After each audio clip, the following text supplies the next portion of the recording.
Piala Dunia U17 2023, skuad timnas U17 Spanyol tiba di Solo, wonderkid Barcelona tebar senyuman. Ketahuan konsumsi alkohol di Bale, 4 pemain timnas U17 Polandia segera dipulangkan. Enggan diremehkan, Shin Tae-yong ingin timnas Indonesia bisa jadi kuda hitam di Piala Asia 2023. Kabar baik lagi untuk timnas Indonesia. Sandy Walsh pulih cepat dan sudah bermain 84 menit untuk Cafe Mechelen.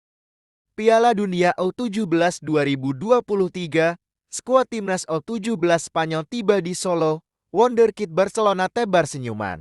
Marc Guiu dan kawan-kawan bakal melakoni laga fase grup di Stadion Manahan, Solo. Spanyol jadi tim kedua yang tiba di Solo menjelang Piala Dunia U17 tahun 2023. Sebelum La Rojita, Uzbekistan menjadi tim pertama yang menginjakan kaki di kota Bengawan. Di antara para pemain Spanyol, ada satu pemain yang paling ditunggu publik tanah air. Nama pemain yang dimaksud adalah Marc Guiu.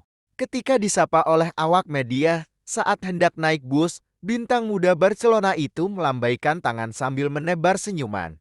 Marc Guiu memang menjadi salah satu pemain yang penampilannya sangat ditunggu pada Piala Dunia U17 tahun 2023. Musim ini, penyerang berusia 17 tahun itu sudah menjalani debut profesional bersama Barcelona. Dia juga langsung mencetak gol pada debutnya di kompetisi teratas Liga Spanyol. Sementara itu di panggung Liga Champions, Guiu juga sudah membukukan satu penampilan. Adapun pada babak penyisihan grup Piala Dunia U17 2023, Spanyol masuk grup D. Spanyol bakal berjumpa dengan Malaysia, Uzbekistan, dan Kanada. 5 pertandingan grup B bakal dilangsungkan di Stadion Manahan, Solo. Sementara itu, satu laga di grup B yaitu pertandingan terakhir antara Kanada vs Mali bakal dilangsungkan di Stadion Gelora Bung Tomo, Surabaya. Ketahuan konsumsi alkohol di Bale, 4 pemain timnas U17 Polandia segera dipulangkan. 4 pemain timnas U17 Polandia dikabarkan akan segera dipulangkan setelah tertangkap sedang mabuk saat menjalani pemusatan latihan.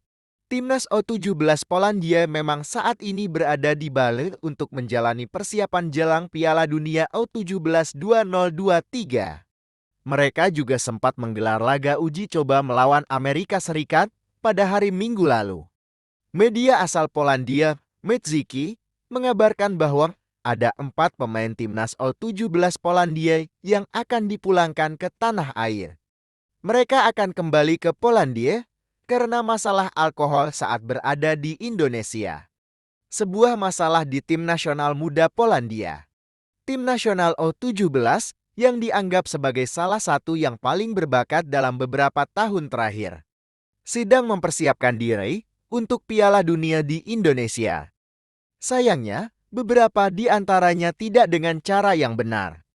Informasi yang kami dapat, 4 pemain diperkirakan akan kembali ke negara ini bahkan sebelum pertandingan dimulai.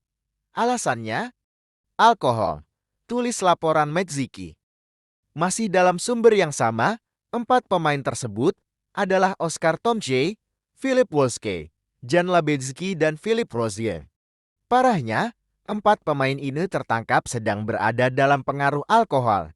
Hal ini tentu jadi pertanyaan, karena mereka saat ini berada di TC jelang Piala Dunia U17 tahun 2023. Tim nasional U17 baru-baru ini telah dijadikan contoh dalam hal hasil olahraga dan bekerja dengan para pesepak bola ini oleh pelatih Marcin Wiodarski. Enggan diremehkan, Shin Tae-yong ingin timnas Indonesia bisa jadi kuda hitam di Piala Asia tahun 2023. Pelatih timnas Indonesia, Shin Tae-yong, berharap skuad Garuda bisa menjadi tim kuda hitam di grup D Piala Asia tahun 2023. Seperti diketahui, timnas Indonesia bakal tampil di Piala Asia tahun 2023 yang bakal berlangsung pada 12 Januari 10 Februari tahun 2024.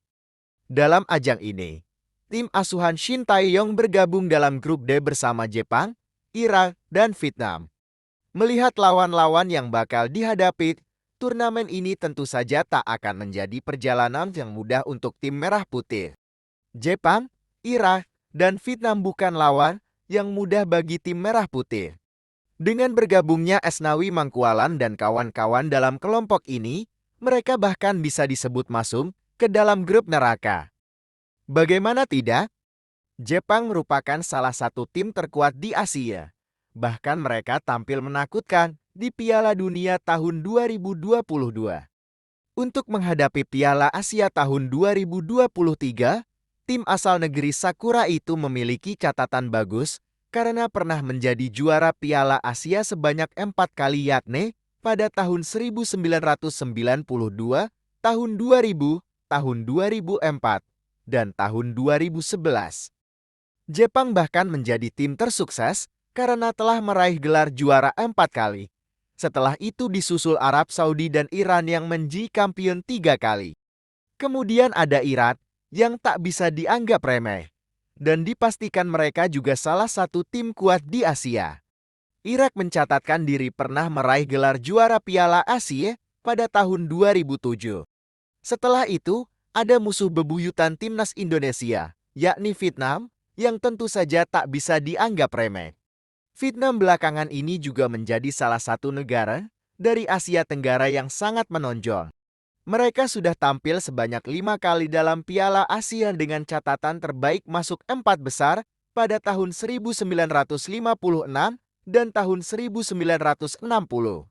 Dengan catatan tersebut, tentu saja timnas Indonesia menjadi tim yang tak diunggulkan dalam grup D. Menanggapi anggapan ini, Shin Tae-yong tak terlalu ambil pusing.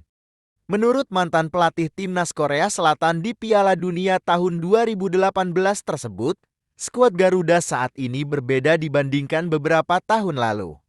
Untuk itu, Shin Tae-yong berharap timnas Indonesia bisa menjadi tim kuda hitam dalam ajang Piala Asia tahun 2023. Mungkin timnas Indonesia bisa tampil sebagai kuda hitam di Piala Asia ini, ujar Shin Tae-yong. Lebih lanjut, Shin Tae-yong mengatakan bahwa kualitas pemain timnas Indonesia saat ini sudah berbeda dari masa lalu. Menurutnya, tim merah putih saat ini sangat berbeda karena memiliki banyak pemain bagus. Bahkan ada juga pemain naturalisasi yang sudah bersatu dengan baik bersama para pemain timnas Indonesia. Tak ingin timnas Indonesia diremehkan. Dengan tegas Shin Tae-yong mengaku bahwa saat ini banyak kekurangan dalam tim yang sudah ditutupi oleh para pemain naturalisasi. Oleh karena itu, dengan tegas dia mengatakan bahwa saat ini kekuatan timnas Indonesia lebih berbahaya. Dengan percaya diri dia mengatakan bahwa Asnawi Mangkualam dan kawan-kawan saat ini lebih menakutkan. Kekurangan dari pemain-pemain Indonesia yang ada adalah mereka sering tenggelam dalam kekalahan dibandingkan masalah teknis, kata Shin Tae-yong. Banyak pemain naturalisasi di timnas yang menghapus kekurangan tersebut, tegasnya. Jadi bisa dibilang timnas Indonesia menjadi skuad yang jauh lebih menakutkan dari sebelumnya, tuturnya. Dengan pernyataan tersebut, bisa dipastikan timnas Indonesia bakal tampil garang di Piala Asia tahun 2023. Kabar baik lagi untuk timnas Indonesia. Sandy Walsh pulih cepat dan sudah bermain 84 menit untuk Cafe Mechelen. Kabar baik lagi untuk timnas Indonesia. Sandy Walsh yang sebelumnya mengalami cedera kini sudah bermain untuk Cafe Mechelen. Sandy Walsh bermain selama 84 menit saat Cafe Mechelen menahan imbang Standard Liège 1-1 dalam lanjutan Liga Belgia. Meski sebelumnya dikabarkan cedera parah, ternyata Sandy bisa pulih cepat dan langsung diturunkan sebagai starter. Bermain di posisi bak kanan, Sandy cukup sering melakukan aksi bertahan dan berhasil membawa Cafe Mechelen mencuri 1 poin dari kandang Standard Liège. Sandy digantikan oleh Jordi van der Berg pada menit ke-84. Kabar ini tentu jadi angin segar buat timnas Indonesia yang akan menjalani 2 laga tandang di kualifikasi Piala Dunia 2026 putaran kedua melawan Irak dan Filipina. Timnas Indonesia juga sudah bisa memainkannya saat melawan Irak dan Filipina. Sebelumnya Sandy Walsh mengalami cedera saat membela KV Mechelen melawan Cercle Brugge dalam lanjutan Liga Belgia. Usai berduel dengan salah satu pemain Brugge, kaki Sandi terluka cukup parah dan mengeluarkan darah yang menembus kaos kakinya. Dia akhirnya mendapatkan beberapa jahitan atas insiden tersebut. Meski demikian, ternyata Sandy Walsh bisa pulih dengan cepat. Setidaknya itu bukan wajah saya. Kembali ke lapangan segera setelah jahitannya selesai. Ada yang bisa mengirimkan saya bubble wrap? Tulis Sandy Walsh di laman Instagram pribadinya beberapa waktu lalu. Sandy Walsh menjadi salah satu pemain yang dipanggil timnas Indonesia untuk melawan Irak dan Filipina. Tentunya ia diharapkan bisa bermain untuk timnas Indonesia di dua laga ini. Pasukan Shin Tae-yong menargetkan mencuri poin baik di Irak maupun Filipina. Irak lebih bagus daripada kami, kata salah satu pemain timnas Indonesia, Dendi Sulistiawan.